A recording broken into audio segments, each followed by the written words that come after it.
I see the period from Addis in July through COP21 in Paris as one major negotiation to reorient the world towards sustainable development. The definition that is used for sustainable development, meaning combining economic, social, and environmental objectives, is a very valid, indeed crucial objective for this 6 months of high-level negotiation. Addis starts us off.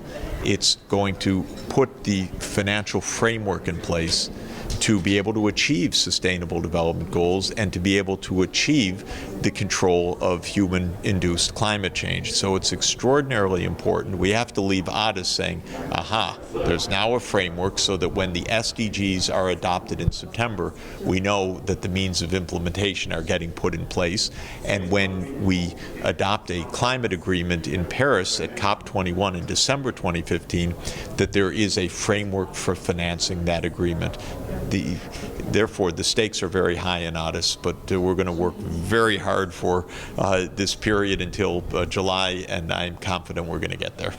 Well, I think it would be exciting if the ambassadors and state representatives who really know a lot more about development and know a lot more about this myriad of issues from tax justice, international transfer pricing, financing, the trade and investment issues, come together and are able to put together a document that refocuses the international community on having development come first in each of these areas, rather than just waiting for trade negotiators to make a deal that increases trade, to look at, how as development experts, they know what's best for their country in terms of development and harnessing trade for development. So in each of these different areas that financing for development is supposed to, be developing a coherent and integrated framework, there's an opportunity to look at the other areas that are being negotiated internationally, financial regulation, what have you, and have a more development-centered perspective that can hopefully then be brought back to some of these other international negotiations where development is very much a backseat concern, and really flip the tables and say, this is what we have global consensus on, and let's make sure that these other policies then follow the development mandate. I think one of the weaknesses of Monterrey is that the follow-up process was extremely weak.